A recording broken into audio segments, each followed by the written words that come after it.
Hello friends, welcome to अवसर academics. हम 11th class political science का 3rd चैप्टर कर रहे हैं, इलेक्शन एंड रिप्रेजेंटेशन। अब तक हम क्या कर चुके हैं, इलेक्शन डेमोक्रेसी के लिए क्यों ज़रूरी होते हैं, एफपीटीपी सिस्टम क्या है, पीआर सिस्टम क्या है, दोनों के बीच में डिफरेंस भी कर चुके हैं। अब हमें ये देखना है कि इंडिया ने एफपीटीपी सिस्टम को क्यों अडॉप्ट किया था। जब हम आज़ाद हुए उसके बाद कॉन्स्टिट्यूशन बनाया तो हमारे कॉन्स्टिट्यूशन मेकर्स के सामने जैसे और चीज़ों के लिए बहुत सारे ऑप्शन थे, ऐसे ही इलेक्शन प्रोसीजर कैसे कराया जाए उसके लिए भी ऑप्शंस थे। तो एफपीटीपी सिस्टम था और पीआर सिस्टम था, दो ऑप्शन मेनली थे जो दुनिया में चल रहे थे। तो लेकिन हमारे कॉन्स्टिट्यूशन मेकर्स ने क्या सोचा, एफपीटीपी सिस्टम हमारे देश के लिए ज़्यादा बेस्ट रहेगा, इसलिए उन्होंने इस सिस्टम को अपनाया। अब उन्होंने ऐसा क्यों सोचा और हमारी कंट्री में ये सिस्टम क्यों अपनाया गया, उसके बारे में हम इस वीडियो में बात करें। पहला था कि जो पीआर सिस्टम है, प्रोपोर्शनल रिप्रेजेंटेशन सिस्टम है, वो छोटे कंट्रीज़ के लिए सही रहता है। जैसे कि मैंने आपको लास्ट वीडियो में बताया था कि पीआर सिस्टम में क्या होता है, पूरी की पूरे कंट्री को भी एक कॉन्सिक्वेंसी मान लिया जाता है और वहाँ पर वोट, जितना वोट शेयर आता है जिसको, उस हिसाब से उस पार्टी को पार्लियामेंट में जगह मिल जाती है। लेकिन इंडिया जैसी सब कॉन्टिनेंटल कंट्री के लिए, जो कि इतना बड़ा देश था, उसके लिए पीआर सिस्टम जो है वो सुटेबल नहीं था, क्योंकि यहाँ पर छोटी छोटी बहुत सारी कॉन्सिक्वेंसीज बनानी पड़ी। जैसे आपको पता है कि हमारी लोकसभा की 543 कॉन्सिक्वेंसीज है, तो पीआर सिस्टम में ये पॉसिबल नहीं था।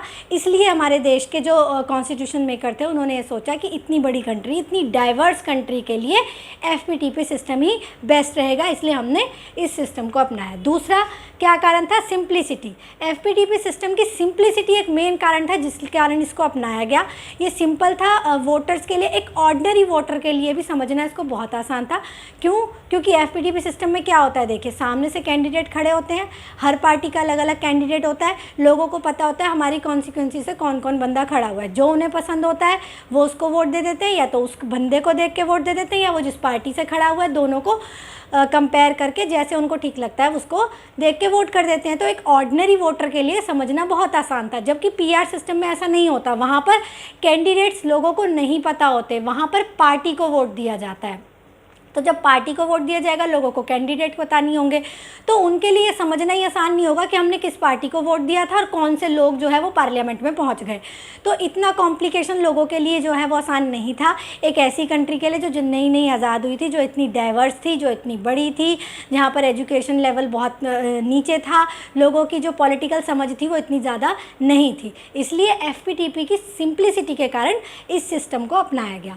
दूसरा क्या था, क्लियर चॉइस। अब एफपीटीपी सिस्टम में क्या होता है, वोटर्स के सामने क्लियर चॉइस होती है। क्लियर चॉइस का क्या मतलब है कि कांग्रेस से ये आदमी खड़ा है, बीजेपी से ये खड़ा है, आम आदमी से ये खड़ा है, या और जो भी पार्टी से उनसे ये लोग खड़े हैं। अब उन्हें जो पसंद है वो उसको देखते हैं और वोट कर देते हैं। लेकिन जो पीआर सिस्टम है उसमें लोगों के सामने कोई क्लियर चॉइस नहीं होती है, वहाँ पर उन्हें पार्टी को वोट करना होता है। पार्टी खुद डिसाइड करती है कि कौन से आदमी को वो भेजेंगे, तो उनके सामने जब क्लियर चॉइस नहीं होगी तो वो उस हिसाब से वोट नहीं कर पाएंगे। इसलिए क्लियर चॉइस की वजह से जो है इसको अपनाया गया, जिसमें कि वोटर्स के सामने चॉइस होगी, सिर्फ पार्टीज़ ही नहीं, कैंडिडेट की पार्टी भी को चुन सकते हैं वो पीआर सिस्टम में। वहाँ पर आप पार्टियों में से एक पार्टी को चुन सकते हैं, बस कैंडिडेट को चुनने का अधिकार नहीं होता है।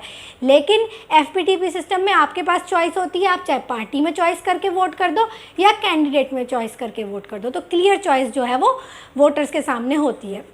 दूसरा होता है ईजी टू सेट अकाउंटेबिलिटी। देखिए अकाउंटेबिलिटी का क्या मतलब होता है, मतलब जो जिन लोगों को हमने चुना है वो कितने आंसरेबल है हमारे लिए, मतलब उन्होंने कोई 5 साल में काम किया है या नहीं किया है, हम उन्हें क्वेश्चन कर सकते हैं, अगर नहीं करा है तो अगली बार हरा सकते हैं। ये पावर जनता के पास डेमोक्रेसी में ज़रूर होनी चाहिए।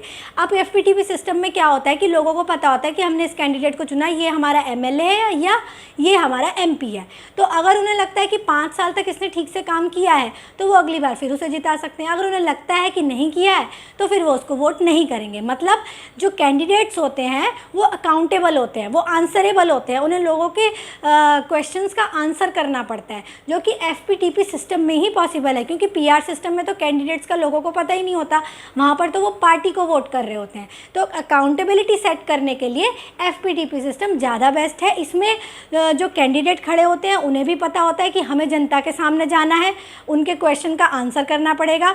और जनता को भी ये पता होता है कि एक दिन तो ज़रूर ऐसा आएगा जिस दिन ये वोट मांगने आएंगे, हम इनसे क्वेश्चन कर पाएंगे, अपनी बात इनसे पूछ पाएंगे कि तुमने ये काम क्यों नहीं करा, और अगर नहीं पसंद आएगा तो वोट नहीं भी देंगे। तो ये डेमोक्रेसी के लिए एक बहुत अच्छी सिचुएशन है कि वहाँ पर कैंडिडेट जो है वो अकाउंटेबल हो, तो इसलिए सिस्टम को अपनाया गया। इसके अलावा स्टेबल गवर्नमेंट, देखिए स्टेबल गवर्नमेंट किस वे में कह रहे हैं कि जो पीआर सिस्टम होता है वो सुटेबल नहीं है ज़्यादा पार्लियामेंट्री फॉर्म ऑफ गवर्नमेंट के लिए, पार्लियामेंट्री सिस्टम के लिए। आपको पता है हमारे देश में पार्लियामेंट्री फॉर्म ऑफ गवर्नमेंट है, मतलब हमारे देश में जो लोगों को, जिन रिप्रेजेंटेटिव्स को हम चुन के भेजते हैं वो पार्लियामेंट में जाते हैं, जो जीती हुई पार्टी होती है वो गवर्नमेंट बनाती है, जो हारी हुई होती है वो अपोजिशन में बैठती है। तो इस तरह से हम पार्लियामेंट्री सिस्टम में गवर्नमेंट बनती है।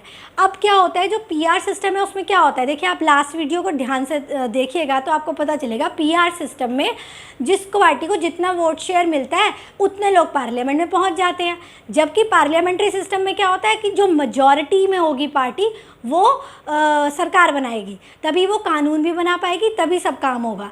लेकिन पीआर सिस्टम में क्या होगा, वहाँ पर तो मान लीजिए 10 पार्टी हैं और 10 पार्टी के 10% वोट आ गए और सबके 10 लोग पहुँच गए, तो फिर वहाँ पे पार्लियामेंट्री फॉर्म ऑफ गवर्नमेंट में तो गवर्नमेंट ही नहीं बन पाएगी, वहाँ तो लड़ाई झगड़ा ही होता रहेगा।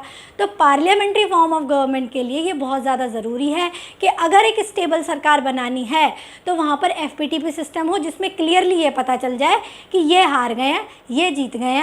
अगर कोई नहीं भी जीता है तो वो पहले जो है कॉलिशन गवर्नमेंट करके बना ले और उस हिसाब से सरकार चलाए। ऐसा ना हो कि यही ना पता चले कि जीता कौन है और हारा कौन है, परसेंटेज के बेस पे लोग चले गए और वहाँ पे ठीक से गवर्नमेंट ना चल पाए। इसलिए पार्लियामेंट्री, क्योंकि हमारे यहाँ पे पार्लियामेंट्री सिस्टम था, इसलिए हमारे कॉन्स्टिट्यूशन मेकर्स ने जो है एफपीटीपी सिस्टम को अडॉप्ट किया। इसके अलावा क्या होता है कि FPTP system encourage voters from different social groups to come together to win an election. अब हमारे जैसे देश के लिए देखिए, जहाँ पर इतनी डाइवर्सिटी है, जहाँ इतने सारे धर्मों के लोग रहते हैं, इतनी सारी भाषाओं के बोलने वाले लोग रहते हैं, इतनी तरह के लोग हैं, वहाँ पर क्या होता है कि सब लोग इकट्ठा होकर किसी एक पार्टी को जिताने के लिए या एक ग्रुप को जिताने के लिए वो कोशिश करते हैं। ऐसा नहीं है कि हर ग्रुप ने अपनी अलग अलग पार्टी बना ली, सबको अपने वोट शेयर मिल गए और सब पहुंच गए पार्लियामेंट में। इस तरह से क्या होगा कि एक ऐसा देश जो कि बहुत डाइवर्स है वो और टूटना उसमें शुरू हो जाएगा। तो लोगों को एक साथ लाने के लिए भी जो है वो एफपीटीपी सिस्टम अच्छा था, इसलिए इंडिया में हमारे कॉन्स्टिट्यूशन मेकर्स ने एफपीटीपी सिस्टम को अपनाया, ताकि सब लोग, ऐसा ना हो कि हर ग्रुप अपनी अलग पार्टी बना ले, अपने अपने ग्रुप के वोट शेयर ले ले और उस हिसाब से वो पार्लियामेंट में पहुँच जाए और कभी भी एक होकर देश को चलाने के बारे में ना सोच सके। इसलिए एफपीटीपी सिस्टम जो है अपनाया गया। तो एक इंडिया जैसी कंट्री के लिए जो डाइवर्स है, जो सब कॉन्टिनेंटल कंट्री है, इतनी बड़ी है, जहाँ पर इतनी बड़ी पॉपुलेशन है, उस कंट्री के लिए एफपीटीपी सिस्टम अच्छा था। और हमने अपने एक्सपीरियंस में 70-75 साल के ये देखा भी है कि बहुत सक्सेसफुल रहा है।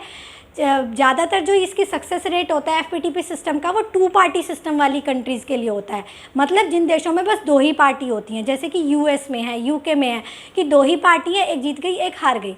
अब आपको पता है हमारे देश में बहुत सारी पार्टीज़ हैं, इसके बावजूद भी हमारे यहाँ पर ये सक्सेसफुल रहा है। क्यों? क्योंकि जब कांग्रेस का एक छत्र पूरा कांग्रेस ही जीता करती थी शुरू के 3-4 इलेक्शन, उसके बाद जब कांग्रेस हारनी शुरू हो गई तो बाकी पार्टियों ने क्या करा, कोलिशन गवर्नमेंट बनानी शुरू कर दी।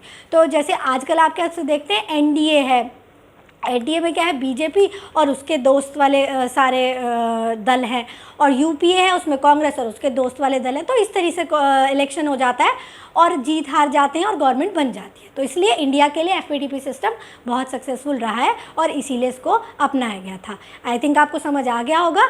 नहीं समझ आया तो प्लीज़ क्वेश्चन ज़रूर करिएगा। Thank you very much.